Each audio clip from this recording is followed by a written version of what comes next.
Hello বন্ধুরা, কেমন আছো? আশা করি তোমরা সবাই ভালো আছো। আর আমি আছি কোনো রকম। বাবার পরিস্থিতি খুব খারাপ, জানোই তো। আমি কলকাতায় হঠাৎ চলে এসেছি, তৎকালীন টিকিট করে এসে দেখছি বাবার শরীর খুবই খারাপ। তো আজকে তো অনেক যন্ত্রণা উঠেছে, অনেক। দুদিন একটু ঠিক ছিল, আজকে প্রচণ্ড যন্ত্রণা উঠেছে, বুঝেছ? তো অবস্থা খুবই খারাপ। তো আজকে তো রান্নাবান্না মা কিচ্ছু করেনি, একদমই করতেই পারছে না। কি করে করবে?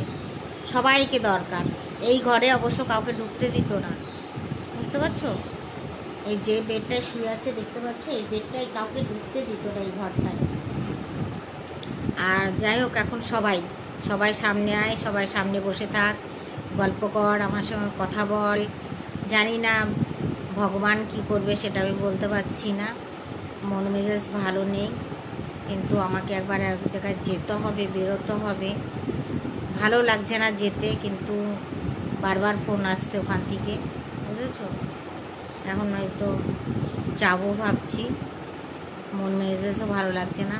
তো তোমরা একটু প্রার্থনা করো আমার বাবার জন্য, যে বাবার জন্য ঠিক হয়ে যায়, ভালো হয়ে যায়, ব্যাস। ঠিক আছে? তারপরে তোমাদেরকে দেখাচ্ছি যে পাটার কি অবস্থা, তোমাদেরকে দেখাচ্ছি। তো এই দেখো পায়ের অবস্থাটা, দেখছো? এই যে পায়ের অবস্থাটা, এইটা অবস্থাটা খুবই খারাপ। কাউকে তো ঢুকতেই দেয় না ঘরে। যাই হোক, আমি ঢুকেছি। আগে তো মাকেও ঢুকতে দিত না, বোনকেও ঢুকতে দিত না। এখন যাই হোক, এই যে একটু কথা বলে, মানে শুধু কথা বলো, ওনার সাথে শুধু কথা বলো। ওর জন্য আমাকে আচানক কলকাতায় আসতে হয়েছে। আর আমি সেই রকমভাবে কোনো ভিডিও দিতে পারছি না তোমাদের সামনে। অবস্থা বাবার সত্যি খুব খারাপ, মানে একটু ফলের উপরে বেঁচে আছে, বুঝেছো তো? শুধু ফল, আর কিছু না। বাবা পাটা একটু এরম করো, হ্যাঁ। একটু ফলের উপরে বেঁচে আছে। ওই এদিকে আমাদের বাড়িতে জানো তো একটা ছোটোখাটো মুদিখানা দোকানও আছে, মানে কোনো কিছু করতে পারছে না, বুঝেছো? সব সময় মানে কাউকে না কাউকে লাগছে। আর আমি জানি কিছু না পরাটা উচিত। এবার স্যান্ডো গেঞ্জি যে পরবে, স্নান করতে পারছে না পায়ের জন্য, বুঝেছ? এবার গরমটা তো লাগছে, তার জন্য ওই মানে খালি গায়ে আছে, কিচ্ছু করতে পারছে না, বুঝেছ? আর যেই মানুষটা এত হ্যান্ডসাম ছিল, সেই মানুষটা আজকে দেখেছো?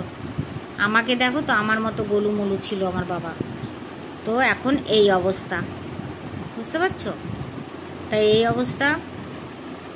জানি না, তোমরা ভগবানকে একটু ডেকো, প্রার্থনা করো যে আমার বাবার জন্য সত্যি খুব তাড়াতাড়ি ভালো হয়ে যায়।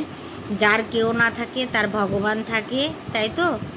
তো এটাই তোমাদের কাছে বলি, যে তোমরা সবাই একটু প্রার্থনা করো আমার বাবার জন্য, যেন ভালো হয়ে যায়। খুব কষ্ট পাচ্ছে গো, পাটা নিয়ে প্রচণ্ড কষ্ট পাচ্ছে। এই যে পাটা নিয়ে না প্রচণ্ড কষ্ট পাচ্ছে। যত ডাক্তার দেখানো হয়েছে, অনেক ডাক্তার দেখানো হয়েছে, কোনো ডাক্তারে কিন্তু এ ট্রিটমেন্ট করতে পারেনি। সব ডাক্তার নাকুচ করে দিয়েছে। তারপরে এখন তো যাই হোক, একটু কবিরাজ দেখাচ্ছে। তো এইটা দেখছো না, এটা হলো ওষুধ।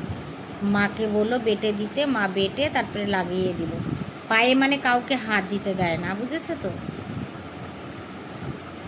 তো ওই বুঝতেই পারছো, বাড়িঘরে কোনো কাজ মাজ কিচ্ছু হচ্ছে না। রান্না বান্না আজকে সব বন্ধ। যদি একটু করে মা, পরে হয়তো একটু সিদ্ধ ভাত করবে। আর মারও তো দেখো বয়স হয়ে গেছে, দেখছো তো? মারও বয়স হয়ে গেছে, এইবার সেরকমভাবে করতে পারে না, বুঝেছো? তো চলো বন্ধুরা, এইটুকুই রাখলাম, বেশি বড় করলাম না। ঠিক আছে বন্ধুরা, একটু প্রার্থনা করো তোমরা সবাই, যাতে ভালো হয়ে যায় আমার বাবা। ঠিক আছে?